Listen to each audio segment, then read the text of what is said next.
രാഹുലിനെ കോൺഗ്രസ് പുറത്താക്കി. ബലാത്സംഗ കേസിൽ പ്രതിയായ രാഹുൽ മാങ്കൂട്ടത്തിൽ MLA കോൺഗ്രസ് പുറത്താക്കി. രാഹുലിന്റെ മുൻകൂർ ജാമ്യാപേക്ഷ തള്ളിയതോടെയാണ് കോൺഗ്രസ് കടുത്ത നടപടിയിലേക്ക് കടന്നത്.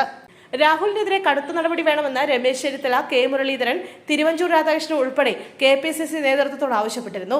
രാഹുലിനെതിരെ കടുത്ത നടപടി എടുത്തില്ലെങ്കിൽ തദ്ദേശ തെരഞ്ഞെടുപ്പിൽ കനത്ത തിരിച്ചടി നേരിടേണ്ടി വരുമെന്ന് മുതിർന്ന നേതാക്കൾ KPCC നേതൃത്വത്തിന് മുന്നറിയിപ്പ് നൽകുകയും ചെയ്തിരുന്നു. കേരളത്തിന്റെ ചുമതലയുള്ള AICC ജനറൽ സെക്രട്ടറി ദീപാദാസ് മുൻഷിയും നിലപാടെടുത്തു.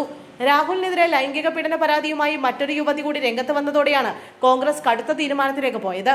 ഇനി യുവതികൾ പരാതിയുമായി എത്താനുള്ള സാധ്യതയും നേതൃത്വം തള്ളിക്കളയുന്നില്ല.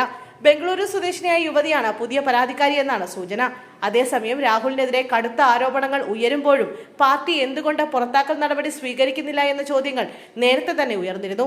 എന്നാൽ പുറത്താക്കാനുള്ള തീരുമാനവും ഇപ്പോൾ മറ്റൊരു വിവാദത്തിന് കാരണമായിരിക്കുകയാണ്. മുൻകൂർ ജാമ്യാപേക്ഷ തള്ളിയതുകൊണ്ട് മാത്രമാണോ രാഹുലിനെ പുറത്താക്കിയതെന്നാണ് വിമർശകർ ചോദിക്കുന്നത്.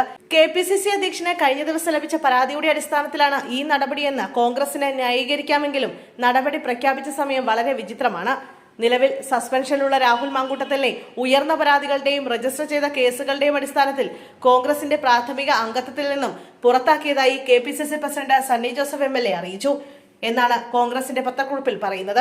AICCയുടെ അനുമതിക്ക് വേണ്ടിയാണ് കാത്തതെന്ന് പിന്നീട് KPCC അധ്യക്ഷൻ വിശദീകരിച്ചിട്ടുണ്ട്. പക്ഷേ ഇത്രയും ദിവസങ്ങളായി പാർട്ടിയെ ആകെ മഴയത്ത് നിർത്തിയ വിഷയമായിരുന്നെന്നും ഒരു തെരഞ്ഞെടുപ്പിനെ പാർട്ടി നേരിട്ടുകൊണ്ടിരിക്കുന്ന സാഹചര്യത്തിലും തീരുമാനം എന്തുകൊണ്ട് വൈകിയെന്നാണ് ചോദ്യം ഉയർന്നിട്ടുള്ളത്. ഒപ്പം രാഹുലിന്റെ ചെയ്തികൾ കോൺഗ്രസ് പാർട്ടിക്ക് ചെറിയ തോതിൽ ക്ഷീണമുണ്ടാക്കിയെന്നാണ് KPCC അധ്യക്ഷൻ പറഞ്ഞത്. ഇത് ചെറിയ തോതിൽ മാത്രമാണോ എന്ന് വിമർശകർ ആവർത്തിച്ച് ചോദിക്കുന്നു. ആരും എടുക്കാത്ത ധീരമായ നടപടിയെന്നാണ് KC വേണുഗോപാൽ ഈ വിഷയത്തിൽ പ്രതികരിച്ചത്. ഒരു രാഷ്ട്രീയ പാർട്ടി എടുത്ത ഏറ്റവും വേഗത്തിലുള്ള തീരുമാനമാണിത്. MLA സ്ഥാനം ഒഴിയണോ എന്ന് അദ്ദേഹം തീരുമാനിക്കണം. KPCC അധ്യക്ഷന് പരാതി ലഭിച്ച ഉടൻ അത് നിയമവഴിയിൽ കൈകാര്യം ചെയ്തു.